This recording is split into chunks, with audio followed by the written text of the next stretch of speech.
what so many people seem to have a hard time believing. If you are charged with a crime in the United States, you are 5 times more likely to be convicted and imprisoned for that crime than in any other country in the world. You can point out any authoritarian police state warlord dictatorship on the planet, and the USA has more people per capita locked up in prisons than that country. 5 times more on average. The United States is the imprisonment capital of the world, with 5% of the world's population and 25% of the world's prisoners. So this nonsense of the United States being the world's most free and open democracy is what propagandists call the big lie. The United States is neither free nor open. So how have we lost so many of our freedoms? Our public servants and bureaucracies no longer seem to be concerned about protecting our freedoms and serving the public. They now seem to have the idea that they are supposed to make money from us. In government, that's not hard. They simply take it by force. If you could do that, you would probably look for new ways to do that every day, just like government is doing to us now. One of the easiest ways to rob people is to call them a criminal. You see, no one in society seems to care if you rob or tax a criminal. And when government calls you a criminal, everyone else just goes along with that. So government constantly and continually makes laws and regulations so they can call more people criminals and take more money from more people every time they criminalize more things. Penalty and confiscation revenues are now a major portion of most federal, state, and local government budgets. Permits, licenses, penalties, fines, fees, confiscations, and taxes are all the same thing to government. More for them, less for you. Of course, they'll pass some of this money back to you in petty benefits just to make sure you keep voting for this system. Whether you get government benefits or not, you are throwing a major portion of your income down the black hole called government, and they are constantly changing the rules to raise the ante. There is no limit to government greed. Institutions have no morality. Taking your money is good, not taking your money is bad. Without some very vigorous pushback, we will shortly have absolutely nothing left for ourselves out of what we earn. Millions of people are already at that stage.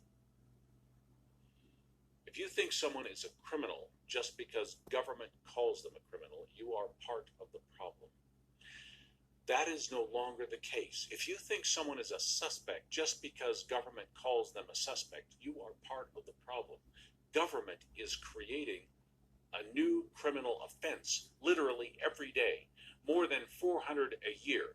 Every year, and the rate of criminalization of normal, harmless behavior is accelerating as fast in the USA as ever has happened in any totalitarian regime in history. Government turns people into criminals for profit. The terms suspect and criminal no longer mean anything. If we do not reject the classification of suspect being defined more and more broadly every day, you and your family, your friends, will be penalized, robbed, and imprisoned at a higher and higher rate by people who are doing so under color of authority, under the protection and force of the state, and under a profit motive, taking your livelihood out of pure greed and calling it legitimate government business. You cannot call the cops when the cops are robbing you. It is no good to write your congressman when your congressman is robbing you. And they love to brainwash us. They talk about paying our debt to society. The criminal does not have a debt to society or to government. The criminal only has a debt to his victim. When was the last time you heard of a court taking a fine and giving it to any victim? Judges actually put a portion of the fines they take into their own pension funds. Would you say they have a conflict of interest here? When a judge sees you walk into his courtroom, he cannot see you. He can only see dollar signs. If we are ever to have justice in this country, we are going to have to look at the concept of crime very differently. We are going to have to insist that in order for something to be truly criminal, there must be a victim filing a complaint or claim. There must be an injury, damage, or loss caused to a human being which requires remedy. If there is no injured party, there is no crime, and there is no criminal. I know that our laws, codes, and regulations say differently, but the moral and legal principle on which our country was founded, if you have not caused injury, if you have not harmed anyone, you are innocent, and you may not be penalized. No injury, no crime.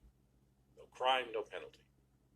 Media propaganda says we are all criminals, and we must be spied on, controlled, and penalized constantly so we will all behave ourselves, and chaos will not erupt spontaneously.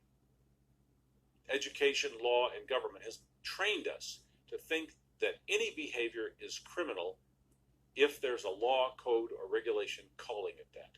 Calling something criminal does not make it criminal, just as calling something fruit juice does not make it fruit juice. In order for you to have a crime, you must have an injury and the intention on the part of the criminal to cause that injury, or some evidence of negligence where the injury should have been prevented. Believe it or not, rolling through a stop sign is not a crime. Speeding